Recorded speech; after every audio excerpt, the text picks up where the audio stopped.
जय हिंद दोस्तों। आज का दिन मेरे परिवार के लिए गौरव का दिन है। 3 वर्ष पूर्व आज ही के दिन सीआरपीएफ के जवान रोबिन जी ने देश की सेवा करते हुए अपना दोनों पैर खो दिए। वास्तविकता यह है, जहां हमारे परिवार के लिए एक तरफ गर्व की बात है तो वहीं दूसरी तरफ दुख, जिसका भरपाई कभी हो नहीं सकता। देखते ही देखते 3 वर्ष पूरा हो गया, समय का पता नहीं चला, पर आज का दिन हम कभी भूल नहीं सकते। इनका बचपन का जुनून था देश की सेवा करना। बड़े होते ही जीवन का एकमात्र उद्देश्य फौज का हिस्सा बनना। किस्मत का ऐसा साथ मिला कि एक एक करके अपने 4 भाइयों के साथ फौज ज्वाइन कर लिए। वर्तमान समय में सभी भाई देश के अलग अलग क्षेत्र में अपना योगदान दे रहे हैं।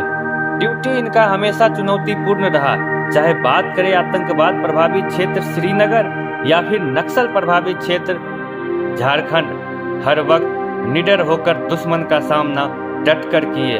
दुश्मनों की गोली कभी सामने से निकल जाता तो कभी पास में आईडी ब्लास्ट हो जाता, फिर भी कभी डरते नहीं, न ही एक कदम पीछे हटते। जब जब जरूरत पड़ती उसका जवाब मुंह तोड़ देते।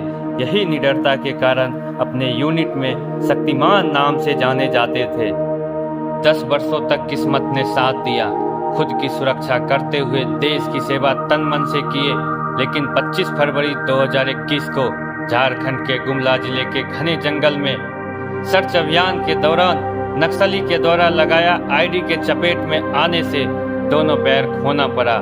आज का वह दिन जब पहाड़ के घने जंगल में आईडी ब्लास्ट होने के बाद पूरा शरीर 20 से 25 फीट तक ऊपर जाना, प्रोटोकॉल की वजह से चाहते हुए भी कोई साथी पास नहीं जा सकते। इस दृश्य का आकलन लगाना संभव नहीं है। जो कहानी फिल्मों में देखने को मिलता वो सब कुछ अपने घर में देखा। फौजी का जीवन सच में आसान नहीं होता। आज का दिन आते ही लिखने बोलने पर मजबूर हो जाता हूँ, क्योंकि मैं नहीं चाहता इनके जैसे देश के सच्चे सिपाही का शौर्य एक कहानी बनकर रह जाए। अब शुरू होती है जीवन का वह संघर्ष जो कभी सपने में नहीं सोचे, लेकिन है तो फौजी। धैर्य और साहस रग रग में भरा है। बिना पैर के होते हुए भी अपने आप को हर रोज सशक्त बना रहे, साथ ही बेहतर जिंदगी जीने का हमेशा कोशिश करते, जो हम लोगों के लिए प्रेरणादायक है। देश के दुश्मन से लड़ने के लिए फौज ज्वाइन किए थे, लेकिन समय का ऐसा चक्र आया कि हर पल अपने आप से लड़ना पड़ता है। जिस बच्ची को उंगली पकड़कर चलना सिखाए, वही बच्ची मात्र 7 वर्ष की उम्र में अपने पापा को चलना सिखा रही है। दुख दर्द संघर्ष करना तो आदत हो गई, फिर भी कभी हार नहीं मानते। जीवन के हर मोड़ पर एक नई मुसीबत आती, जिसका सामना करना आसान नहीं होता। दोस्तों, सर्च अभियान के दौरान S1 का ड्यूटी किसी भी सिपाही के लिए आसान नहीं होता, क्योंकि यूनिट के सभी साथी का डायरेक्शन या कहे जीवन इसी के कंधा पर होता है। 2017 की बात है। सर्च अभियान के दौरान इनके पास में 56 आईडी ब्लास्ट हुआ था।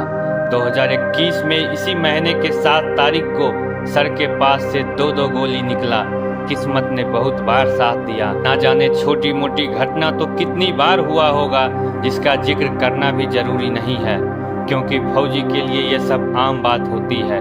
फिर भी इन्होंने हमेशा सर्च अभियान के दौरान S1 का ड्यूटी किए, पर आज का दिन किस्मत साथ नहीं दिया, जिसके वजह से अब 100% डिसेबल पर्सन के कैटेगरी में आ गए। ऐसे बहादुर सिपाही के लिए हमारे देश का सिस्टम और हम लोग भी साथ और सम्मान की बात करने में कोई कसर नहीं छोड़ते।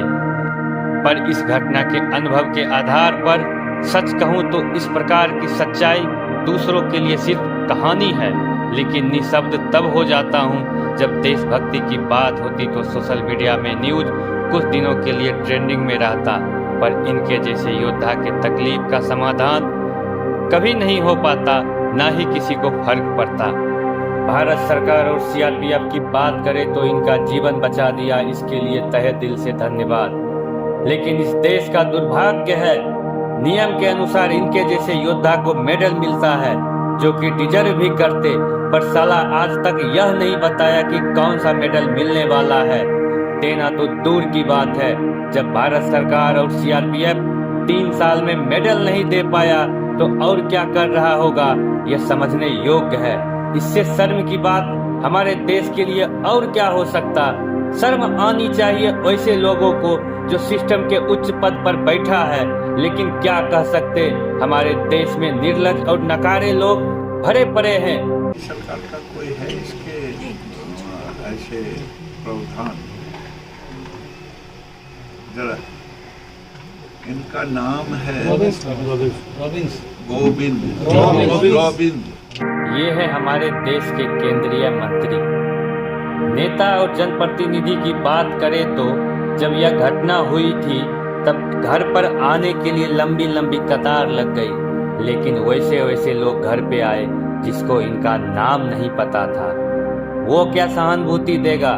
दिखावा करने वाले ढोंगी को जितना गाली दो उतना ही कम है। अगर इनका एक निजी काम होता तो हेल्प करना तो दूर की बात, कोई जल्दी सुनना नहीं चाहता। यह एक सच्चाई है जो मैं 3 वर्षों से देख रहा हूँ। हर वक्त साथ सिर्फ वही लोग देते जो गांव परिवार या रिश्तेदार के होते। प्रभु की कृपा है, हर क्षेत्र में कोई न कोई अपना मिल ही जाते जिससे काम रुकता नहीं है। पर दुख इस बात का हमेशा होता, जो काम इनके लिए एक बार में हो जाना चाहिए उस काम के लिए दर दर भटकना पड़ता। यह है सम्मान हमारे देश के सिपाही के लिए जो अपना दोनों पैर देश की सेवा में गवा दिए।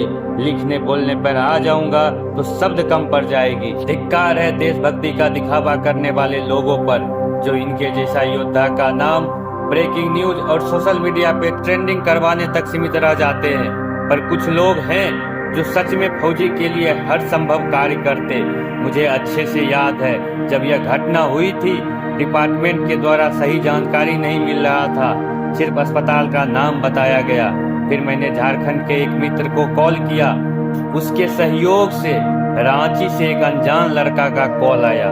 वह लड़का इतना बोला, भैया जो फौजी हम लोग के लिए बॉर्डर पे खड़े रहते हैं उनके लिए आप जो बोलिएगा हम इस वक्त करने को तैयार हैं। जबकि कोरोना का दौर था, साथ ही शाम का वक्त, घर से निकलना कोई नहीं चाहता, अस्पताल जाना तो दूर की बात है।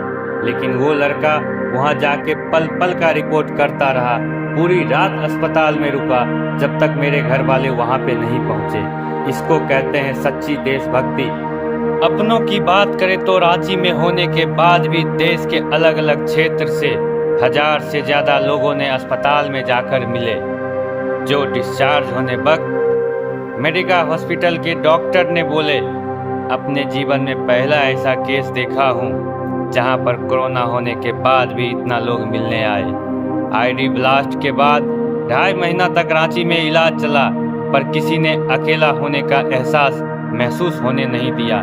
इसको कहते हैं प्यार, अपनापन और देशभक्ति।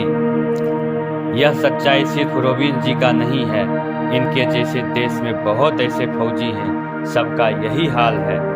इससे ज़्यादा मुझे बोलना अच्छा नहीं लगता है।